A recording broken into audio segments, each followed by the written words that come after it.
2 det handler om udviklingen fra elev til at blive studerende. Så vi er klar til at komme på den videregående uddannelse, og vi er klar til alle de ting, der bliver lagt frem for eleven. Og her har vi så SOD, som handler om Mars.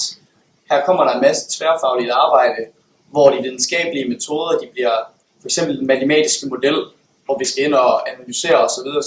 Vi skal opstille noget, og så har vi teorien bag det, som vi så bliver klogere på. Her har vi vores disposition, som vi har i vores Mars SOD-projekt, hvor vi kommer ind under alle de her ting, som Belvins grupperoller, mindmap, tidsplan og alle de ting, som stod på den seddel, vi fik i begyndelsen af projektet. Ja, vi har så brugt Belvins, eller vi har blevet uddelt i de her grupper via af Belvins grupperollefordeling. Og vi blev inddelt i grupperne ved hjælp af en test, som vi lavede i klassen med Christine. Og i den test, der svarede vi på en masse spørgsmål, som så inddelte os i nogle forskellige diagrammer, som viste, om vi var idéskaber, eller om vi var igangsætter eller afslutter.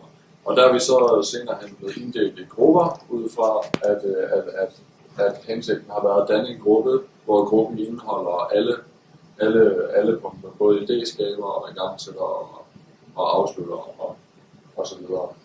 Og det gør det også, hvis man lægger alle diagrammerne oven i hinanden, så dækker det stort set hele cirklen. Mindmap til opstarten for ligesom at komme på en masse idéer, og vi havde sådan hovedpunkter, og vi valgte så at arbejde med strøm, hvor vi så kom på en masse små underpunkter, så vi ligesom kunne få nogle flere idéer på. Og ud fra det så udarbejdede vi jo elektrolysen, som det var det, vi arbejdede med. Det her det er vores tidsplan. Den øverste, det er den, vi har lavet før, og den nederste, det er den, vi har realiseret, altså den rigtige tidsplan, som hvordan det er. Og hver morgen, når vi er mødt ind, så har vi kigget på tidsplanen, set hvad det var, vi skulle, og så har vi så lavet det. Vi brugte som teknologiudvikling, så brugte vi den interaktive, og det gjorde vi, fordi det bruger man som regel i forbindelse med, når der bliver snakket om nogle produkter, og det gjorde der jo her, i og med at vi selv skulle tænke os til et produkt, der senere hen kunne beskaffe. Den lineære teknologiudvikling bliver oftest brugt, når det kun er forsøg, man snakker om, og det er som regel inden for medicin, man snakker om det, og nytænkning. Og ja, så ud på det, så havde vi først punktet viden, hvor vi selvfølgelig lige, hvad for noget viden mangler vi at få, for at vi kan få det her procent på benene.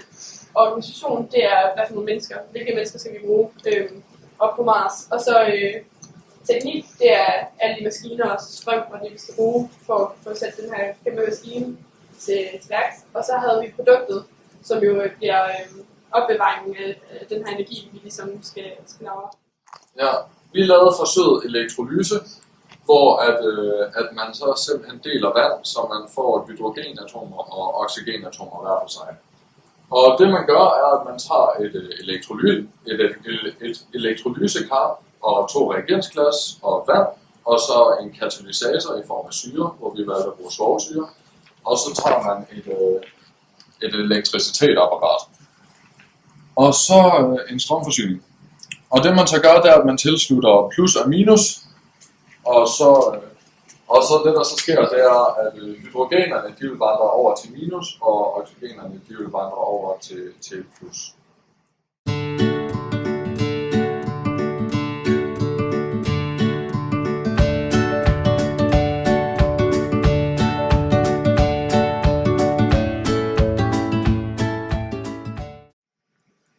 Ja, her har vi så forsøgsresultater, og vi har prøvet at lave elektrolyse med 4 molær svovlsyre og 2 molær svovlsyre. Så vi har 2 forskellige variationer der. Udover det så har vi også nogle variationer i tid, hvor vi med hver svovlsyre har forskellige tider. Så vi har 5, 3 og 1 minutter ved begge svovlsyre.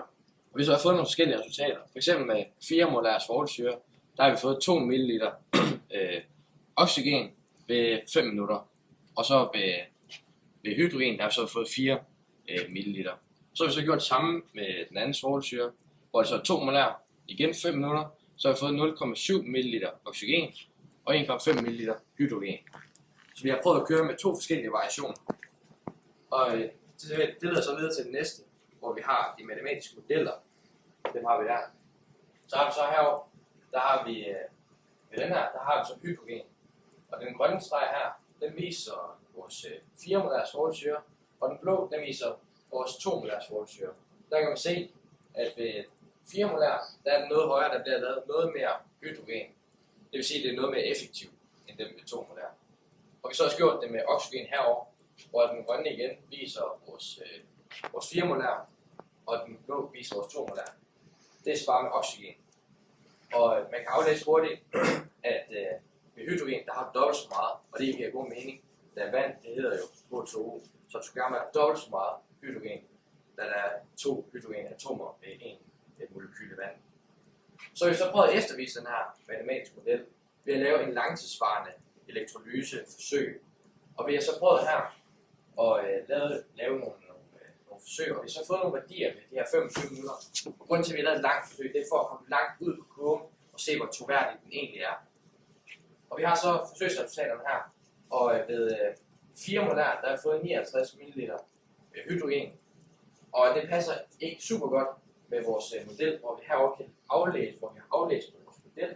Ud på 25 minutter, der har fået 21,5 ml. Så ved forsøget, der fik vi 59 ml hydrogen ved 4 molær sortsyre. Og ved at aflæse på modellerne, der har fået 21,5 ml hydrogen på vores aflæsning. Så man kan se, den varierer lidt, og den passer ikke super godt, men det viser, at der måske er nogle ting, man skal tage forbehold for, som eksempel mængden af vand og hvor stærk sortsyren er. Ja, her har vi så vores en hypotetisk deduktiv metode, hvor vi prøver at se, hvordan er den egentlig blevet brugt i det her forløb. Og først så har vi defineret spørgsmålet og problemet. Og da vi først finder et overemne, et emne vi gerne vil se på, hvad kan der være af problemer inden for det emne. Det har vi så prøvet at kigge lidt på, og det er vores problem, det er også energi. Hvordan kan man opbevare energi over på Mars? Det er svært. Så har vi indsamlet nogle informationer, og vi fandt ud af, at man kan muligvis bruge noget, der hedder elektrolyse til at spalte noget vand, og man kan få noget hydrogen, og den vej opbevare noget energi. Så har vi så formuleret en hypotese. Vi troede så, at man kunne opbevare energi ved at lave det her elektrolyse, ved så at få noget brint, som du kan lagre. Så har vi prøvet at udføre et eksperiment, hvor vi laver elektrolyse, og man kan godt opbevare hydrogen og lave det igennem elektrolyse. Og vi har prøvet at gøre det med nogle forskellige metoder. Vi prøver at lave det med nogle forskellige syrer, og så finde ud af nogle flere oplysninger den vej. Og så har vi gjort nogle observationer, hvor vi har fundet ud af, hvad er mest effektivt, og virker det her, og kan vi bruge det til noget. Og det er så lavet en konklusion på det, og det har vi fundet ud af, det kan vi godt. Det vi så prøver at bruge på Mars, og så har vi så lavet et koncept igennem den vej, det vil forklare i næste afsnit. Så det vil så sige, den hypotetiske deduktive metode, den får sådan set hele projektet til at køre. Det er sådan set det hele starten og hele slutningen på det, fordi du finder ud af, hvad dit problem det er, og du finder faktisk også en måde at fikse det her problem på ved hjælp af den hypotetiske deduktive metode. Her har vi så realisering af produktet, som vi hørte igennem hele fremlæggelsen af, hvordan det her produkt det faktisk foregår, og hvordan vi er nået frem til den konklusion, vi er. Og der skal hele tiden, for eksempel hvis vi går ind i den interaktive teknologiudvikling, så kan man se, at organisationen, at der skal være en mand, altså en mekaniker, og muligvis også en kemiker, der kan finde ud af at fikse det, hvis noget skulle gå galt.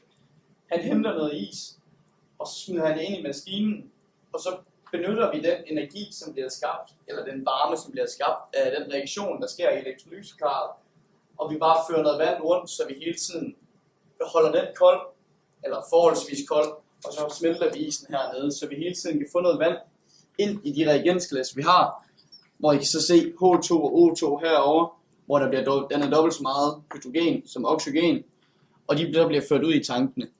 Og det her det er en meget smart måde at gøre det på, fordi vi hele tiden, altså det er overskydende solenergi, vi kan bruge til det, og lade det her kar køre, og det kan også køre som natten, hvor der ikke bliver brugt så meget strøm på basen. Og så kan vi hele tiden oplagre det, indtil der en dag kommer til at ske noget skidt, og der kommer den her sandstorm, og hvor det bare blæser og ting og sager, hvor solcellerne de ikke kan benyttes til deres fulde, så kan du brænde den af, og så kan du bruge oxygen til noget helt andet, hvis det er det, du har lyst til. Og så kan vi konkludere på denne uge, vi har haft, at vi er nået rigtig langt, og vi er kommet rigtig godt i mål, og vi er nået til noget, som faktisk er blevet rigtig, rigtig fint. Ja, og vi har bestemt haft nogle gode grupper.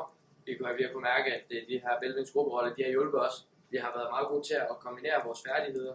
Vi har været gode til at lytte til hinanden. Og det har bare gjort, at vi har fået et super godt forløb.